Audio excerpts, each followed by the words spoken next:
We're going to talk CFL now. As I say, Edmonton's other number 97. One day, Eddie Steele, you'll be able to say, yeah, they retired my number in Edmonton, 97. You could legitimately say that, Eddie. What do you think? Well, when they drafted Connor McDavid, that was when I was at the height of my career with the then Eskimos. And he actually had to come and ask me for approval to wear number 97. I'll tell you this. How about that? What'd you charge him? What'd you ding him? Psych. I wish. I wish I got to shake his hand like that. Hot damn. Hey, I get it. Listen, I get it. Eddie, I'm going to start with, because you're in Edmonton, before we get to this weekend's CFL games, I can't believe the furor, if I've read it right, over the Elks' decision to tarp off the upper bowl of the stadium. It seems very elementary to me. Math.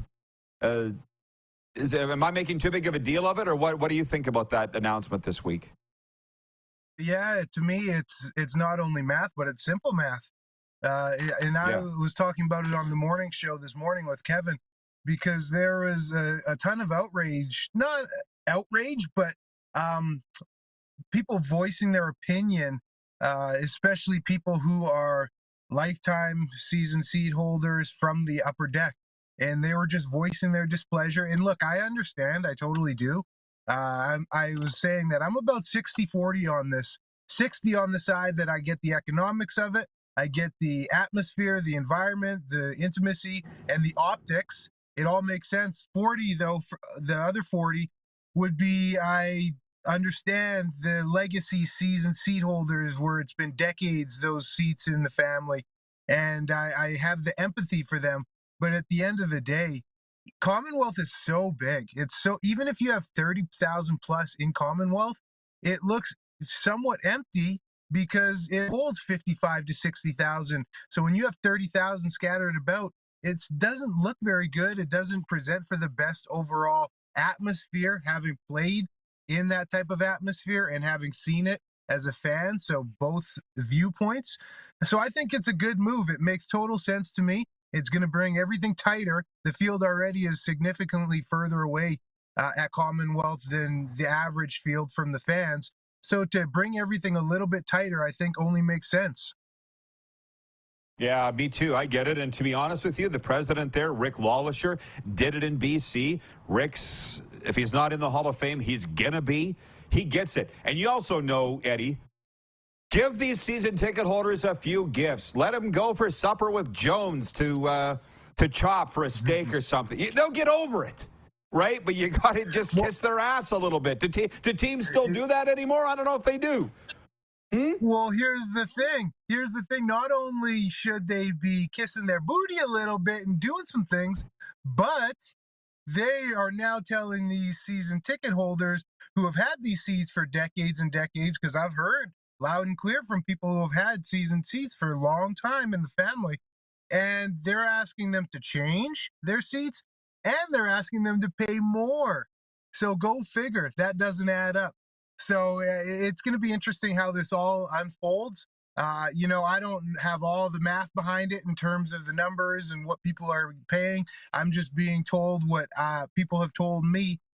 I'm just telling you what people have told me. And yeah, it doesn't make a ton of sense in terms of just the overall treatment. And I hear the same sentiments coming out of Ryderville in terms of season seat holders and prices going up and just the overall way that the organization treats the people who really butter the bread of the CFL, because the season seat holders, it's a gate-driven league, and they're the ones who are committing more than anyone else. They're the ones that you should commit your time, effort, energy, and focus to please them as well.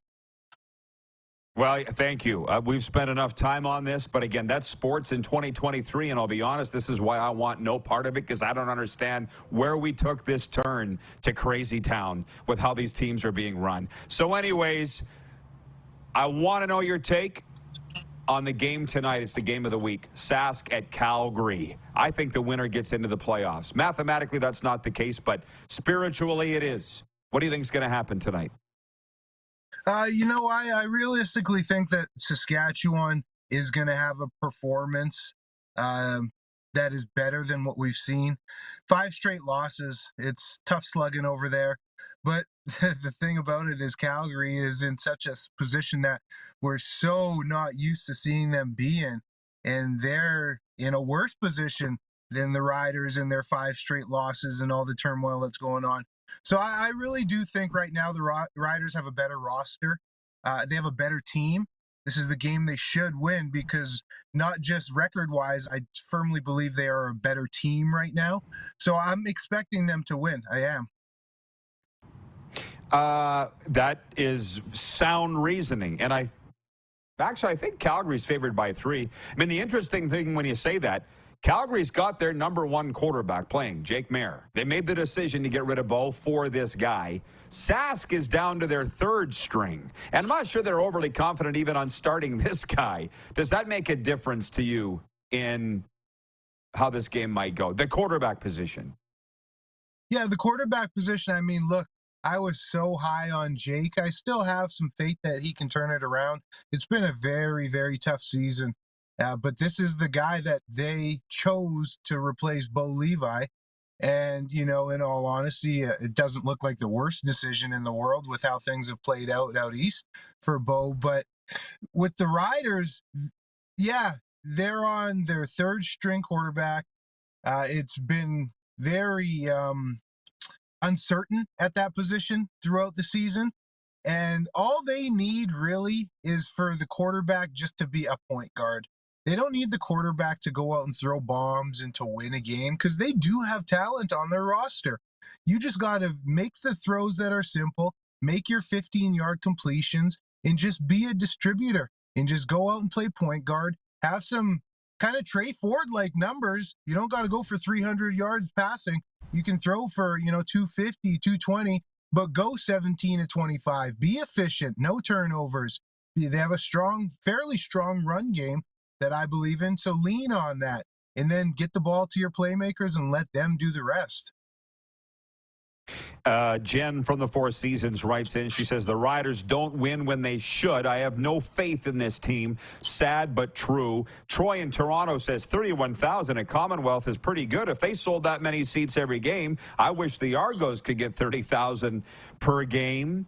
So, yeah, everybody is engaged and all that. Hey, listen, how's the radio thing going? Eddie, before I let you go. I know it's only Fridays, but are you enjoying it? I am enjoying it. It's a lot of fun. Kevin, I mean, he's a pro's pro.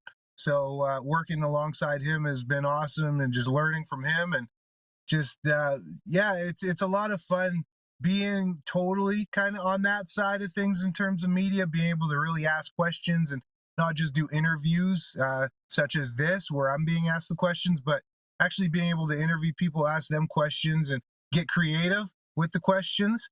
And being able to interview cool people, it's only been a month and or 6 weeks roughly. And, I've gotten to interview Kevin Glenn, gotten to interview you, Odell Willis, today someone from Winnipeg who had interviewed me my whole life growing up locally, Chris Jones this morning. So getting to ask these people questions, it's pretty cool. And yeah, having CJ on this morning was neat. Ed Hervey, all these people that I've encountered, had good relationships with. Now I get to ask them questions. And it's pretty interesting, and I'm loving it.